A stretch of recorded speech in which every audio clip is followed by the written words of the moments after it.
नमस्कार दोस्तों, मैं आवेश पांडे जीएस पुराण में आज आप सभी का फिर से स्वागत करता हूं। आज हम एक नए लेक्चर सीरीज की शुरुआत कर रहे हैं। घटना चक्र आपको पता है काफ़ी फेमस मैगजीन है, ठीक है। इसके सभी इनिशिएटिव्स आते रहते हैं, बहुत से इसके करंट अफेयर आप सभी पढ़ते होंगे। तो इनका पीवाईक्यू इन्होंने दे रखा है यूपी पीसीएस का, और ये यूपी पीएससी आयोग, जो यूपी पीएससी आयोग है, ठीक है, ये आयोग कई एग्जाम कराता है। आप सभी को पता है कई एग्जाम ये कराता है, जैसे क्या जो हम लोग पीसीएस का पेपर देते हैं, सिविल सर्विसेज वाला ये कराता है, बीओ का एग्जाम, ब्लॉक एजुकेशन ऑफिसर का कराता है, आरओ का एग्जाम कराता है, जीआईसी का कराता है, बहुत से एग्जाम कराते हैं। तो इन्होंने क्या किया, इस बुक में मैंने इसको देखा, मुझे काफ़ी अच्छी लगी और मैं सोचा कि ये इसका एक अगर लेक्चर सीरीज निकालते हैं तो काफ़ी हेल्पफुल रहेगा सबके लिए। जो भी इसको ध्यान से सुन लेगा, पढ़ लेगा, आपको खाली सुनना है, ठीक है। नोट्स बनाना चाहे बना लें, तो ये आपके लिए सबसे अच्छी बात क्या है कि आपका पीवाईक्यू कंप्लीट हो रहा है। आपको पता है कि कोई भी एग्जाम, आप जब पीसीएस का यूपी का एग्जाम देने जाते हैं तो लोग क्या कहते हैं, पीवाईक्यू लगा लीजिए, पीवाईक्यू मस्ट लगाना, ठीक है। तो लोग कहाँ से लगाएं, कैसे लगाएं? तो इस लेक्चर सीरीज से सबसे अच्छा फ़ायदा क्या है कि आप सभी के पीवाईक्यूज लगा लेंगे। मैं आपको दिखा देता हूँ कि कौन कौन से पीवाईक्यूज किसके किसके यहाँ पे देखिए है। देखिए यूपी पीसीएस का, ठीक है, 1998 से 2024, हाँ ये देखिए 1990 से लगभग पीसीएस का जो पेपर है 1990 से लेके 2024 तक का सभी पेपर यहाँ पे शामिल हैं। इसका जो पहले मेंस का आपको पता है 2017 तक मेंस में भी जीएस का, यूपी पीसीएस का जीएस जो ऑब्जेक्टिव होता था, एमसीक्यू टाइप का भी होता था, ठीक है, वो भी इसमें शामिल है। जीआईसी का पेपर शामिल है, बीओ का पेपर शामिल है, देख लीजिए, ठीक है। यूपी यूडीए एलडीए का भी, आरओ का भी, प्री का है, ये मेंस का है, लोअर सबऑर्डिनेट जो यूपी का जो लोअर पीसीएस का एग्जाम पहले होता था, ठीक है। ये लोअर पीसीएस 2015 तक मैं आपको बताऊं, पहले यूपी पीएससी कराता था, ठीक है। 2015 के बाद से इन्होंने क्या किया है कि जो यूपी ट्रिपल एससी को दे दिया वैकेंसी, ठीक है। अब वो पेट के थ्रू ये एग्जाम कराएगा। तो यहाँ जब तक इनके पास था, जब तक इन्होंने कराया था, तब का इनको पेपर इन्होंने दे दिया है। एक पेपर इन्होंने कराया था यूपी पीएससी रेवेन्यू इंस्पेक्टर का 2014 में, तो उसका भी एक पेपर दे दिया। कुल मिला के 14,970 सिर्फ हिस्ट्री के क्वेश्चन हैं और नॉन रिपीटिव हैं, ठीक है, रिपीट नहीं कर रहे हैं क्वेश्चन इसमें, ये सबसे अच्छी बात है। तो 14,970 क्वेश्चन यहाँ पे आपको मिलेंगे। आप जो इंडिविजुअल लगाते रहोगे, इनका बुक आता है जो पूर्वावलोकन का, वो भी काफ़ी अच्छा है, लेकिन इसको आप लगा लेंगे तो आप बाकी इसका जो मस्ट पीवाईक्यू देखिए वो इसी में सब है, इसमें सिर्फ हिस्ट्री नहीं है, देख लीजिए सब है। अगर मैंने सिर्फ हिस्ट्री बोल दिया तो सॉरी, गलत बोल दिया, ठीक है। इंडियन हिस्ट्री भी इसमें है, ठीक है, पॉलिटी गवर्नेंस भी इसी में है, आप देखिए ज्योग्राफी भी इसी में है, एनवायरनमेंट भी इसी में है, economic social development, general science भी है, और सबसे अच्छी बात है यूपी स्पेशल भी सब इसी में है। यूपी स्पेशल ना किसी पीसीएस का, बल्कि जितने भी एग्जाम मैंने आपको बताया, जितना भी आज तक पूछा गया, सब इसमें इन्होंने दे दिया है, ठीक है। तो बहुत ही अच्छी लेक्चर सीरीज ये होने वाली है, आप इसको जरूर देखिएगा, अंत तक देखिएगा। और सिर्फ आज ही इंट्रोडक्शन दे रहा हूँ, डेली मुझे नहीं बताना पड़ेगा, क्योंकि मुझे पता है आप डेली सुनेंगे तो आपके लिए काफ़ी अच्छा रहने वाला है। इस चैनल को अगर अभी तक आपने सब्सक्राइब नहीं किया तो प्लीज़ सब्सक्राइब कर लीजिए, ठीक है। और अपने दोस्तों को भी शेयर कीजिएगा जो भी यूपी पीएससी या किसी इसी स्टेट सर्विस की एग्जाम की तैयारी कर रहा हो। और सिर्फ यूपी का ही नहीं, ये किसी भी, जब बिहार का पेपर देने जा रहे हैं आप अभी जो होने वाला है, या फिर किसी भी स्टेट का आप पेपर दे रहे हैं, पीसीएस का दे रहे हैं अगर, तो सबके लिए फ़ायदेमंद है। क्वेश्चन तो सब में आते हैं, ठीक है। तो इसको आप जरूर देखिएगा, पूरा देखिएगा अंत तक। तो आइए आज का लेक्चर सीरीज हम शुरू करते हैं हिस्ट्री ऑफ इंडिया से, और कोशिश करेंगे जल्द से जल्द ये ख़त्म हो, ठीक है। और काफ़ी अच्छे से समझेंगे, आराम से समझेंगे, जल्दीबाजी करने की कोशिश नहीं करेंगे, क्योंकि अगर आप अच्छे से नहीं समझ पाए चीज़ों को तो कोई फ़ायदा ऐसे में नहीं हो पाता है, ठीक है। तो हिस्ट्री ऑफ इंडिया देखेंगे, एंशिएंट हिस्ट्री ऑफ इंडिया हम लोग पढ़ेंगे, ठीक है। एंशिएंट हिस्ट्री ऑफ इंडिया देखेंगे। पहला क्वेश्चन स्टोन एज से। अच्छा, इन्होंने अलग अलग करके रखा है, जैसे यहाँ पे अभी स्टोन एज दे दिया है, बाद में इंडस वैली सिविलाइजेशन करके दे देंगे, तो अलग अलग करके दे, चैप्टर वाइज समझिए, इसी में आपको मिलने वाला है। तो पहला क्वेश्चन देखते हैं, रॉबर्ट ब्रूस फूटे who discovered the first Palaeolithic tool in India. तो ये कौन थे? तो ये सब ये नहीं बताया क्या कैसे किया, मैं आपको बता रहा हूँ, लेकिन अभी बताऊँगा। तो ये क्या थे, ये जियोलॉजिस्ट भी थे और आर्कोलॉजिस्ट भी थे। तो क्वेश्चन अब आ गया, तो इसको आप जाने रहिएगा, कभी आ जाए तो क्या थे आप जाने रहिएगा। रॉबर्ट ब्रूस फूटे जो थे, ये दोनों थे क्या, जियोलॉजिस्ट और आर्कोलॉजिस्ट। इसको आर्कोलॉजिस्ट आपको पता है जो पुरातत्व वाले होते हैं, आपने पुरातत्व विभाग के बारे में पता ही होगा, जो कि कितना पुराना है, क्या चीज़ है, पैलियोलिथिक हम लोग पढ़ते हैं, सब कुछ देखते हैं, तो ये आर्कियोलॉजी का काम होता है कि इंडस वैली सिविलाइजेशन, हड़प्पा सभ्यता की खोज कौन, आर्कियोलॉजी ने किया। ठीक है, तो आर्कियोलॉजी लोग करते हैं। जियोलॉजिस्ट जो भूगर्भवेत्ता होते हैं, ये क्या करते हैं, जैसे कि आपने पढ़ते होंगे ज्योग्राफी में कि अर्थ मेंटल कोर और क्या कहते हैं क्रस्ट में डिवाइड है, तो ये सब जियोलॉजिस्ट का काम होता है। ठीक है, ये वर्टिकल नीचे जाते हैं, आर्कियोलॉजी जो है हॉरिजॉन्टली अपना खोज करते हैं, तो ये अंतर होता है दोनों में। तो रॉबर्ट ब्रूस फुटे कौन थे? ये क्या थे? इनको फादर ऑफ प्री हिस्ट्री भी कहा जाता है। मैं आपको बताऊं इनके बारे में, इनको जो है फादर ऑफ प्री हिस्ट्री कहा जाता है।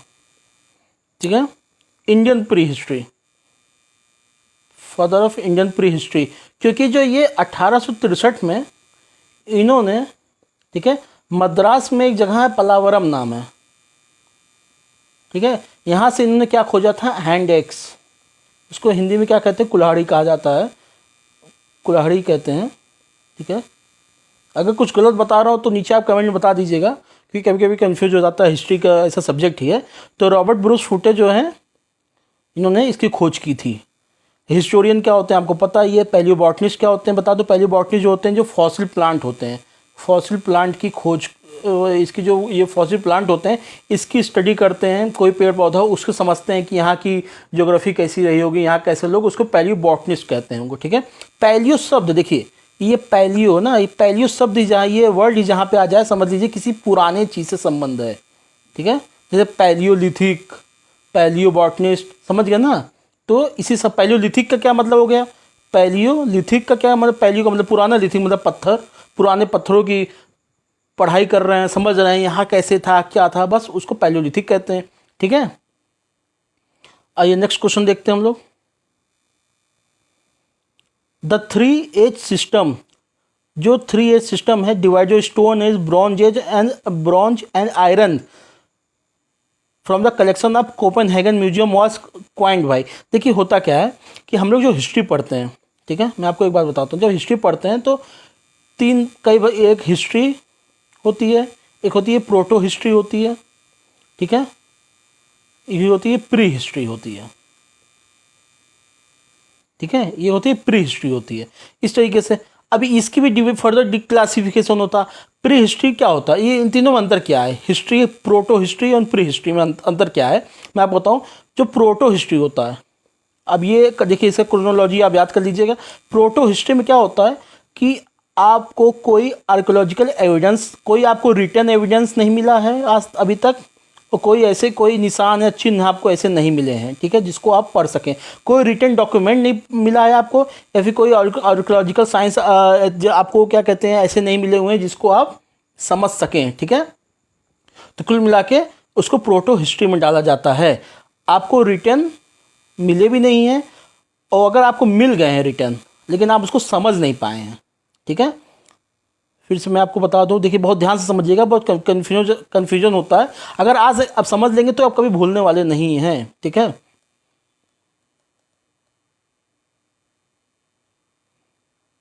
एक सेकेंड,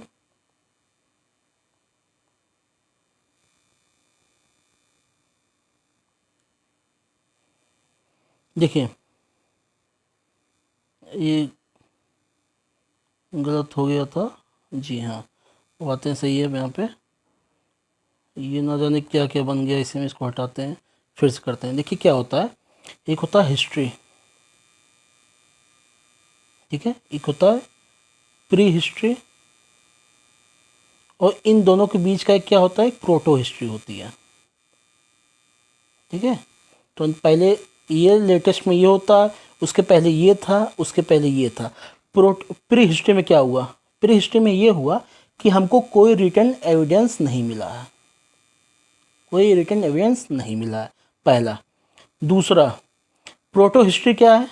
रिटन एविडेंस मिला तो है लेकिन उसको हम अभी तक पढ़ नहीं पाए, समझ नहीं पाए, तो उसको कहाँ पर डाल दिया गया? उसको प्रोटो हिस्ट्री। एग्जाम्पल देखते हैं। प्री हिस्ट्री, रिटन एविडेंस नहीं मिलता कुछ, इसको स्टोन एज में डाला गया है, स्टोन एज में डाल दिया गया उसको। ठीक है, उसके बाद प्रोटो हिस्ट्री, हमको रिटन एविडेंस तो मिले हैं लेकिन उसको अभी तक हम क्या किए, पढ़ नहीं सके हैं, तो इसको ब्रॉन्ज एज ब्रॉन्ज वाला यानी इंडस वैली सिविलाइजेशन इसी में आता है, किसमें, प्रोटो हिस्ट्री में आता है। और हिस्ट्री में हमको रिटन एविडेंस मिले हैं और उसको हम पढ़ भी ले रहे हैं, हम उसको समझ भी लिए हैं, उसको किसमें, हिस्ट्री में डाला जाता है। तो हमारी हिस्ट्री की शुरुआत पढ़ने से हो रही है, तो उसको जैसे वैदिक एज से स्टार्ट होता है। तो द ओल्डेस्ट लिविंग, जो आपको ओल्डेस्ट रिटन डॉक्यूमेंटेड जो आपकी अब लिटरेचर भारत दुनिया में मिली है, क्या है ओल्डेस्ट, सबसे ओल्डेस्ट क्या जो लिखित रूप से मिली है, वो है ऋग्वेद। याद रखिएगा, ऋग्वेद। ऋग्वेद अब तक की सबसे पुरानी लिखित बुक है, ठीक है, डॉक्यूमेंटेड बुक है, क्या है, ऋग्वेद। तो हमने इतना समझ लिया। और मैं आपको एक बात बताता हूँ, एक यहाँ पे तो थॉमसन ने क्या किया, जो ये डिवीजन है 3 एज का, stone age, bronze age and iron का, इसने किसने किया है, थॉमसन ने किया है, याद रखिएगा, ठीक है। यहाँ पे देखिए लुबोक दे रखा है ना, लुबोक, इन्होंने क्या किया था, इन्होंने दूसरा काम किया था, जो ये स्टोन एज है इसको फर्दर डिवाइड कर दिया था, स्टोन एज को किसमें, पैलियोलिथिक, मेसोलिथिक और नियोलिथिक में, ठीक है। तो आपसे क्वेश्चन आ जाता है कि ये नियोलिथिक शब्द का क्वाइन किसने किया, शब्द बनाया किसने, सबसे पहले यूज किसने किया था, तो ये लुबेक ने किया था। नियोलिथिक इन्होंने कहा था। तो स्टोन एज को फर्दर क्लासिफिकेशन लुबेक ने पैलियोलिथिक, मेसोलिथिक और नियोलिथिक में किया था। यहाँ पे चाइल्ड लिखा है, इसको इनको गोल्डन चाइल्ड कहा जाता है, ठीक है। इनके बारे में आपको बता दूं, इन्होंने कुछ चीज़ें कही थी जो काफ़ी स्पेशल है, इनको आप जान लीजिएगा, क्योंकि सवाल आ सकते हैं। अभी नहीं पूछा गया तो इसका मतलब ये नहीं कि कभी नहीं पूछा जाएगा, पूछ सकते हैं कि नियोलिथिक को इन्होंने 2 चीज़ें कहा था। नियोलिथिक को इन्होंने कहा था, पीसेस में ही पूछ सकता है, इसको ग्रेन प्रोड्यूसिंग कल्चर कहा जाता है, किसको, नियोलिथिक को, ठीक है। क्योंकि सबसे पहले जो एग्रीकल्चर शुरुआत नियोलिथिक पीरियड में हुई थी। एग्रीकल्चर की शुरुआत किस पीरियड में हुई थी, नियोलिथिक के पीरियड में हुई थी, याद रखिएगा, ठीक है। और इसको ग्रेन प्रोड्यूसिंग कल्चर भी कहते हैं और इसको नियोलिथिक रिवॉल्यूशन भी कहते हैं, गोल्डन चाइल्ड, ठीक है, नियोलिथिक रिवॉल्यूशन को भी कहते हैं, ठीक है। और ठीक है, और ये गोल्डन चाइल्ड ने आयरन को डेमोक्रेटिक मेटल कहा था, डेमोक्रेटिक मेटल कहा था, किसको कहा था, आयरन को, याद रखिएगा। गोल्डन चाइल्ड ने आयरन को, ये सवाल आ सकता है कि चाइल्ड इसमें से किसको डेमोक्रेटिक मेटल कहा जाता है, तो ये आयरन है। कॉपर दे देगा, ब्रॉन्ज दे देगा, लेकिन जब याद रखिएगा आयरन है, ठीक है। आपने पढ़ा होगा, नहीं तो आज जान लीजिए, और पढ़े तो बहुत अच्छी बात है। आइए आगे क्वेश्चन देखते हैं हम लोग नेक्स्ट का। ये साइट से मिलाने के लिए दे रखा है कि नेवासा कहाँ पे है, ये महाराष्ट्र में है, याद रखिएगा, आपको याद करना पड़ेगा। ऐसे कई साइट्स अभी आपके सामने आएंगे तो आपको इसे याद रखना पड़ेगा, ठीक है। ईसामपुर कहाँ पे है, ईसामपुर देख लीजिए कर्नाटका में है। डिडवाना कहाँ पे, राजस्थान में है। वुडियम केव कहाँ पे, तमिलनाडु में है, ठीक है। ये PYQ अच्छे से जाने रहिएगा। अच्छा, नेवासा ये जोरवे कल्चर से संबंधित है। जोरवे कल्चर कहाँ, किस जगह का है ये महाराष्ट्र का है, ठीक है। महाराष्ट्र का जोरवे कल्चर है और नेवासा पुणे डिस्ट्रिक्ट में है, महाराष्ट्र के पुणे डिस्ट्रिक्ट में है। डिडवाना कहाँ पे, राजस्थान में है, जैसा कि आपने देख लिया है। और ये डिडवाना किससे संबंधित है, ये आहार सिविलाइजेशन से संबंधित है, ठीक है, आहार सिविलाइजेशन से संबंधित है। तो आइए नेक्स्ट क्वेश्चन देखते हैं।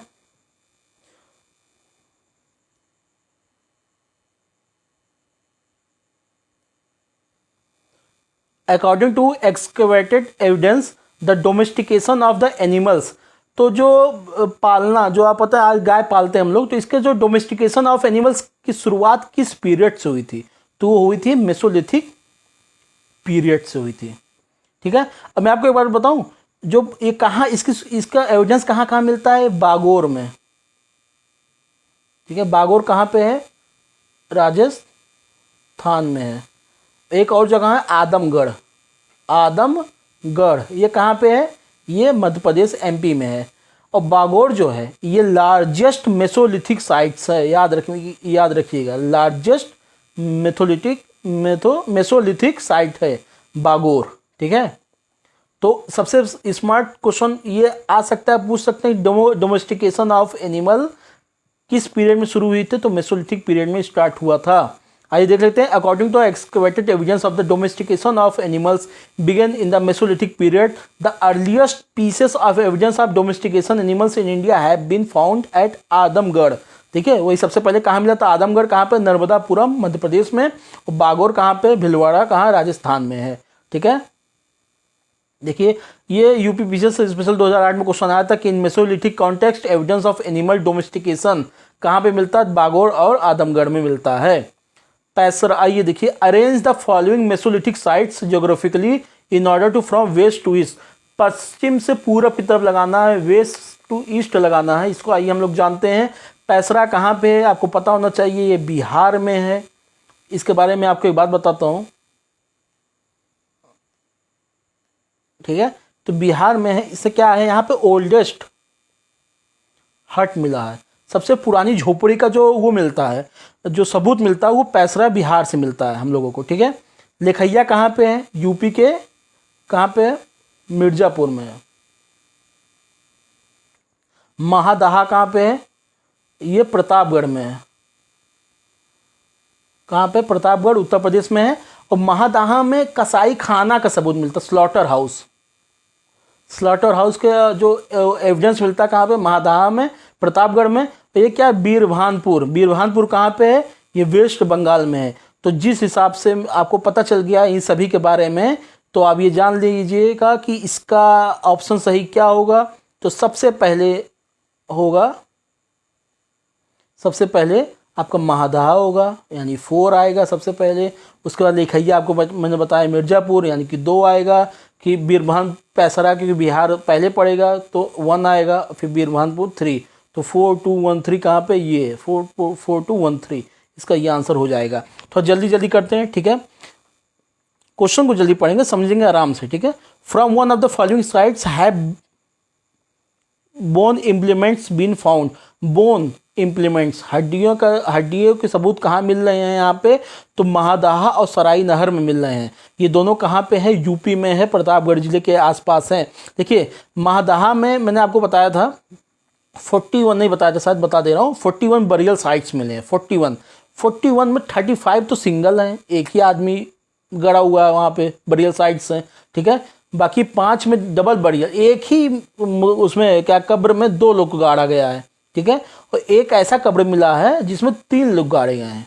ठीक है, तो 35 + 5 40 + 1 41, तो 41 बरियल साइट्स कहाँ से मिलते हैं हमको? महादहा से मिलते हैं। और सराई नहर में एक ऐसा कब्र मिलता है, एक ऐसा क्या कहते हैं बरियल साइट्स मिलता है, जिसे एक ही कब्र में 4 लोगों को दफनाया गया था। 4 लोगों के बोन इम्प्लीमेंट्स मिलते हैं कहाँ पे? सराई नहर से मिलते हैं। ठीक है, तो the large number of implements made of bones, ठीक है, and horns have been found from the Mesolithic sites. अच्छा, ये सब मेसोलिथिक साइट्स हैं, याद रखिएगा। एंड सराई नहर कहाँ पे? प्रतापगढ़ में है। द बुक एक पुरातत्व विमर्श किताब है जो कि डॉक्टर जय नारायण पांडे ने लिखा है, इसके बारे में ये बताते हैं। ठीक है, सराई नहर, दमदमा, महादहा, ये सब कहाँ पे है? प्रतापगढ़ में है। 3 human skeletons in a single grave, मैंने आपको बताया नहीं, महादहा में 35 में सिंगल, 5 में डबल, 1 में ट्रिपल पाया गया। तो कहाँ इसका आंसर? आप वैसे जान जाइए, इसे ऑप्शन देखे बिना इसका आंसर महादहा होगा। ठीक है, 3 human skeletons in a single grave we are recovered. कहाँ से? ये देखिए, सॉरी मैंने आपको एक महादहा गलत बता दिया था, इसके अंदर दमदमा होगा। जो मैंने 35 बताया, ये 41 दमदमा से मिला है। ठीक है, सॉरी गलती हो गई थी।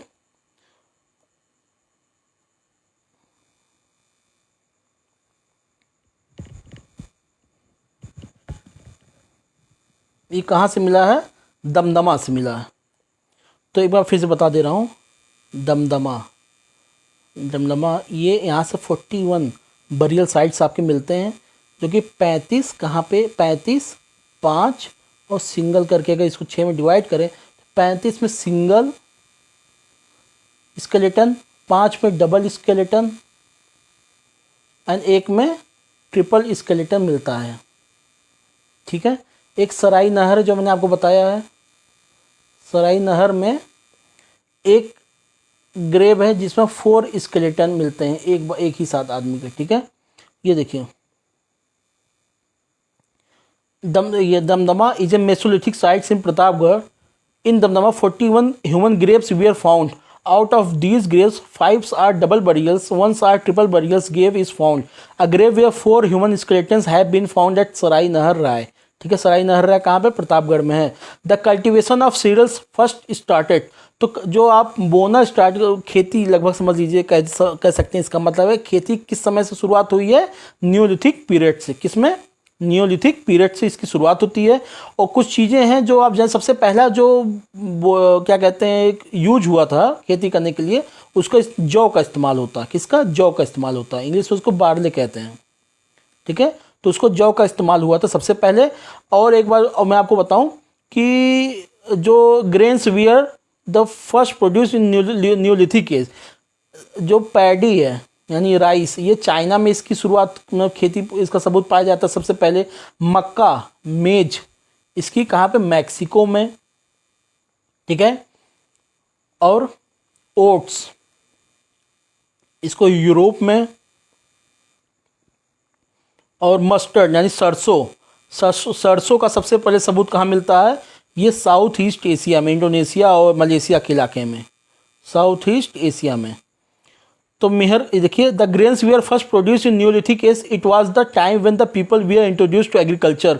कोल्डिएवा and the Mehrgarh we are the two Neolithic archaeological sites from where clear piece of evidence rice and wheat have been found.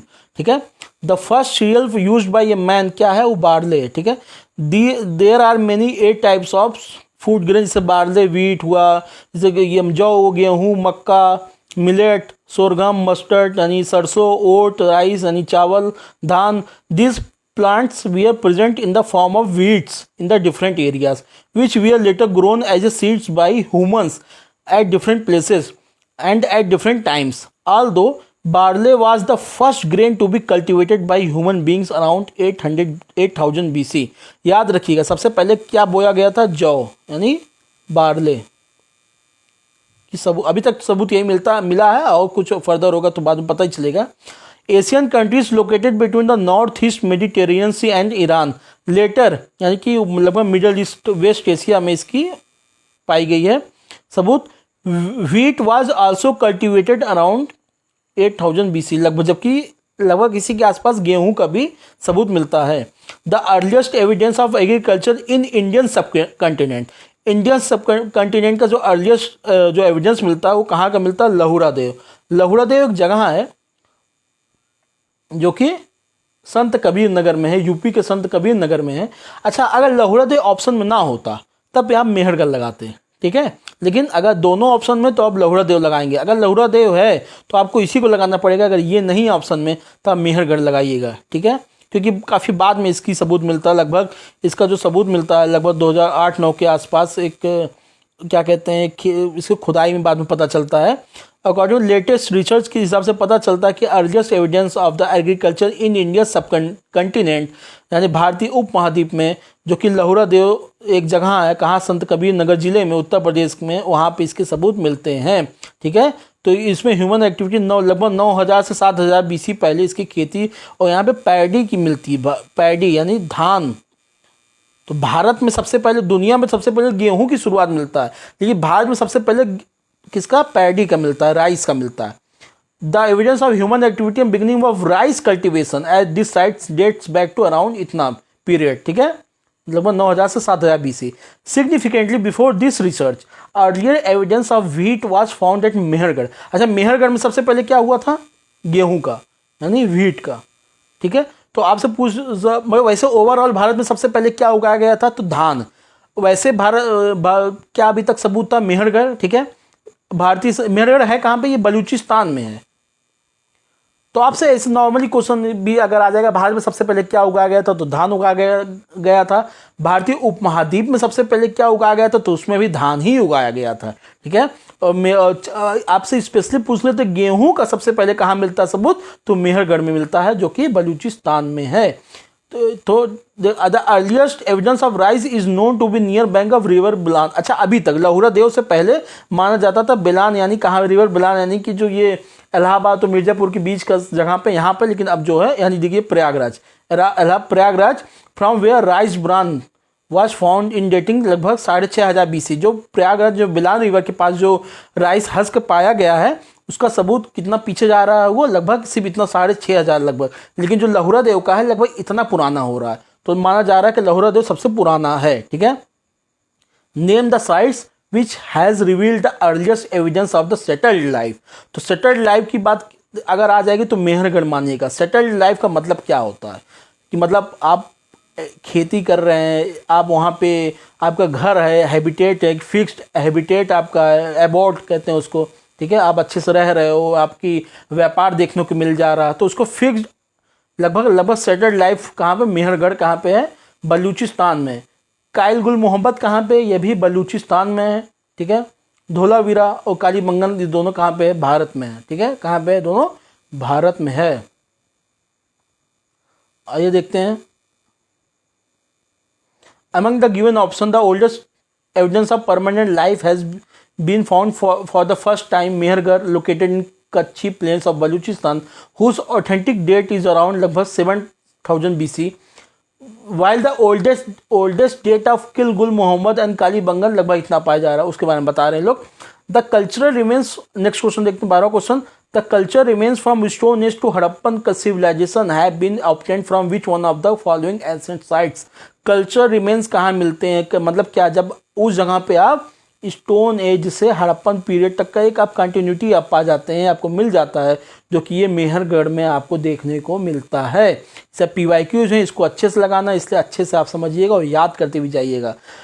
एक जगह पे नौदर टोली, इसकी खोज ये कहाँ पे है, ये MP में है। तो 13वां क्वेश्चन देखते हैं। तो जो नौदर टोली, इसको किसने इसको खोदा, मतलब इसके बारे में एक्सकवेशन किसने किया था, SD संकालिया साहब ने किया था। ये कहाँ पे है, ये मध्य प्रदेश में है। इसमें कुछ चीज़ें पाई गई हैं। यहाँ पे चूल्हा मिलता है। ठीक है, यहाँ पे चूल्हा, यहाँ पे जो रेक्टेंगुलर और सर्कुलर दोनों प्रकार का रेजिडेंशियल स्ट्रक्चर मिलता है, जिसका कुछ साइज पता चल रहा है। देखिए ये लिखा हुआ है, the roofs we are probably made of hay, branches and leaves we are supported on the massive wooden post. ये सब जगह इतना बताया। The open space between the post and we are provided with the mud plastered bamboo screen. तो bamboo का भी इस्तेमाल यहाँ पे मिलता है। ठीक है। The house floors we are made up of silt clay and river gravel with the surface coated with lime. ठीक है। देखिए यहाँ पे चूल्हा, 2 माउंटेड या फिर सिंगल माउंटेड चूल्हा भी मिलता है। इसका यहाँ पे सबूत मिलता है कहाँ पे, नौदर टोली में। और इसकी खोज किसने की थी, SD संकालिया ने की थी। ठीक है। ये कहाँ पे है, ये मध्य प्रदेश में है, याद रखिएगा। In which state the Navdatoli located, देखिए Madhya Pradesh. Megalith have been identified as burial sites. Megalith होता क्या है, मेगा मतलब बड़ा और लिथ पत्थर से संबंधित, तो बड़े बड़े पत्थर पाए जाते थे। इसका मतलब ये क्या, बाद में पता चला इसके नीचे यहाँ पे ये बरियल साइट्स हैं यहाँ पे। ठीक है। The megalith usually refers to the burial made of the large stone in graveyards. आप देखते होंगे ईसाइयों में आज भी देखते होंगे, और जब उनका कहीं दफना दिया जाता है कहीं, तो एक ऐसे पत्थर नाम उनका लिख दिया जाता है। आप मूवीज़ में देखते होंगे ऐसे, तो यहाँ जाते हैं लोग फूल चढ़ाते हैं। इसी टाइप का समझ लीजिए, कुछ उस समय पुराना कुछ ऐसा था। ठीक है। और किसका बना रहता था वो, डोलमेन का होता था, स्टोन अलाइनमेंट होते थे। ठीक है, इस टाइप का। Ash mounds is associated with the neolithic sites, कहाँ पे, संगन कालू। ठीक है। अच्छा एक चीज़ और बताऊं, एग्रीकल्चर का सबसे पहले इस्तेमाल किस पीरियड में होता है, जो आपके अभी पता चल गया, खेती की शुरुआत नियोलिथिक पीरियड में हुई। ठीक है। डोमेस्टिकेशन ऑफ एनिमल का याद फिर से बताइए, कहाँ पे, मेसोलिथिक पीरियड में। और सबसे पहले रॉक कट पेंटिंग्स कहाँ मिलती है, रॉक कट पेंटिंग्स सबसे पहले oldest rock cut paintings Bhimbetka में पाई जाती है। और किस पीरियड का है, वैसे तो मैक्सिमम जगह आप मेसोलिथिक देखते होंगे। ठीक है। लेकिन उसका मेन जो पाई गई वो अपर पैलियोलिथिक में पाई गई है, अपर पैलियोलिथिक। अगर और मुख्य रूप से कहें तो मतलब जब वो जो उसका समय जो मिल रहा है, वो माना जा रहा है कि अपर पैलियोलिथिक से वो मेसोलिथिक की तरफ ट्रांजिशन हो रहा है उस समय। ठीक है। तो अपर पैलियोलिथिक पीरियड में भीमबेटका का केव जो रॉक कट पेंटिंग्स पाया जाता है। ठीक है,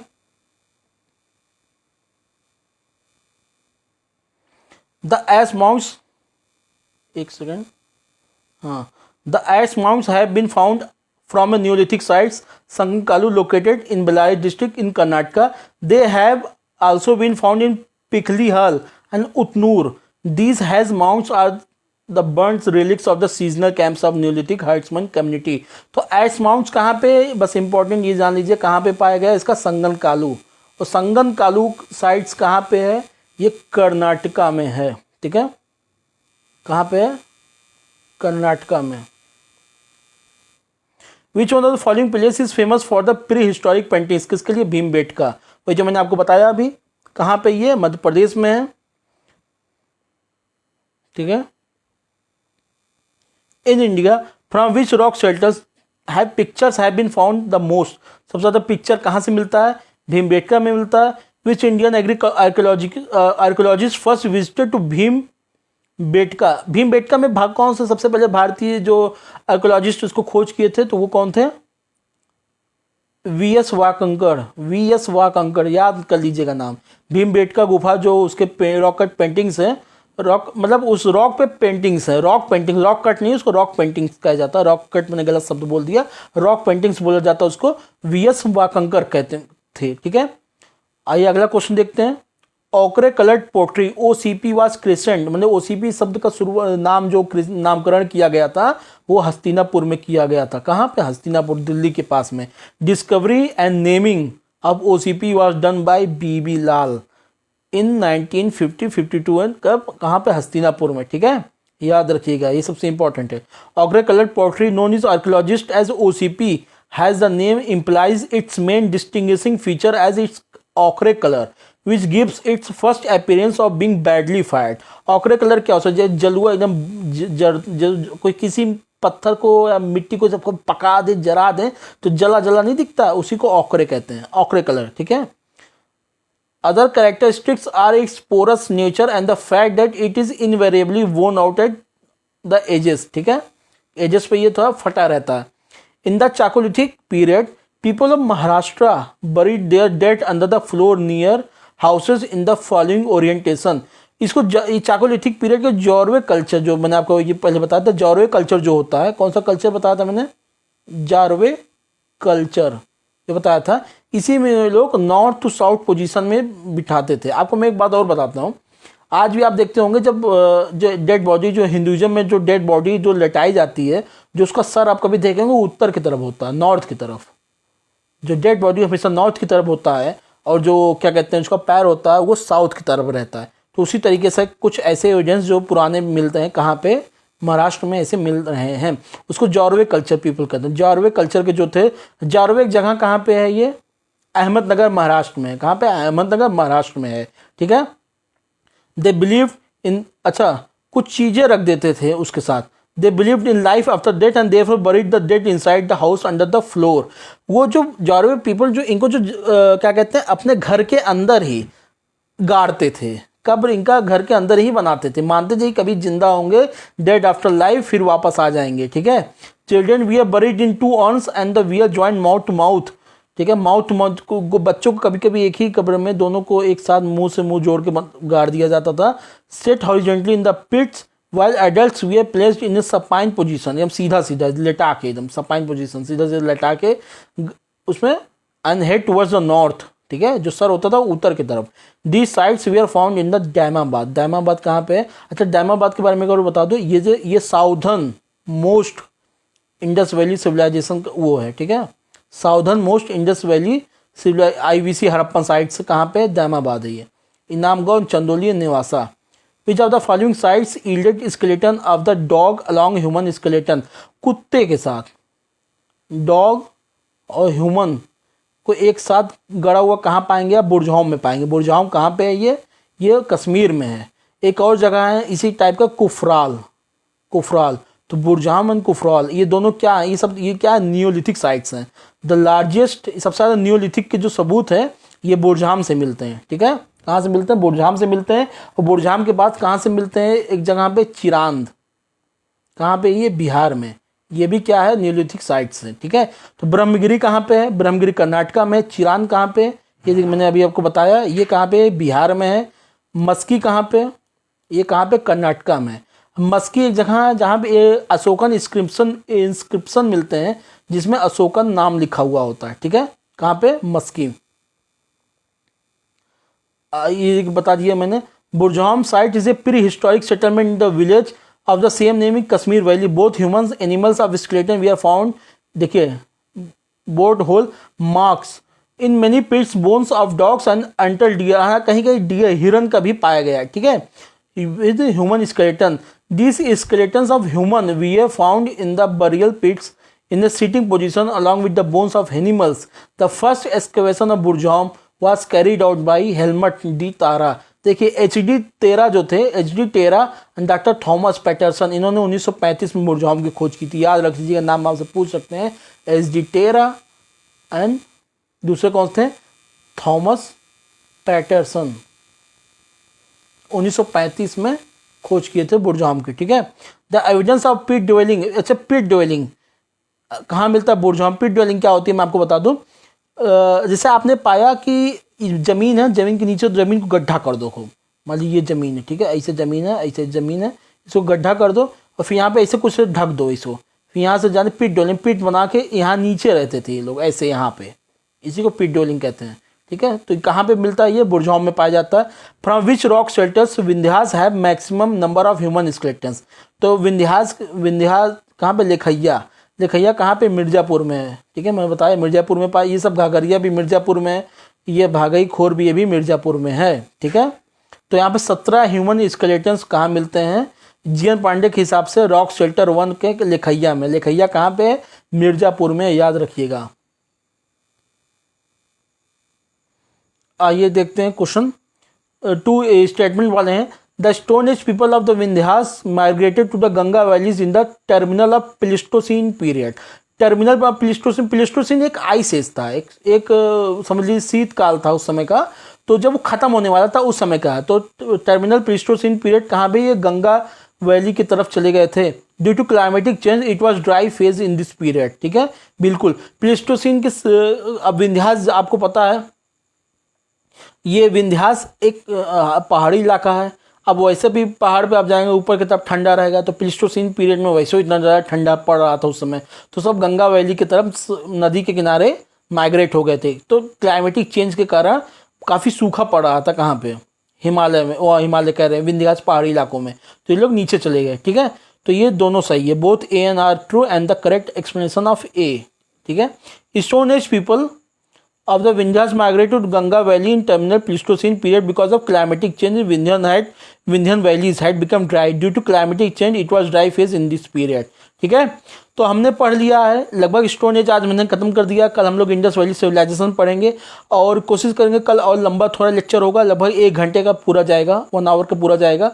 आप पूरा वीडियो अंत तक जरूर देखिएगा। ठीक है, अपने दोस्तों को ज़रूर शेयर कीजिएगा। अगर कुछ इसमें मैंने गलत बता दिया हो, जैसे मैंने कुछ गलतियाँ, इसी में मैंने कुछ गलत मेरे मुंह से निकल गया था, बाद में मैंने उसको सही किया है। ठीक है, और जो मैंने अभी मैं नहीं सही कर पाया या नहीं पकड़ पाया हो, तो आप मुझे प्लीज़ बताइएगा। वैसे मैंने पूरा जो आपको पढ़ाया, जो इसी PDF में दे रखा है, मैंने उसी पढ़ाया और सब कुछ सही है लगभग। ठीक है, तो आपका बहुत बहुत धन्यवाद। आपका दिन शुभ हो, मंगलमय हो। जय हिंद, जय भारत।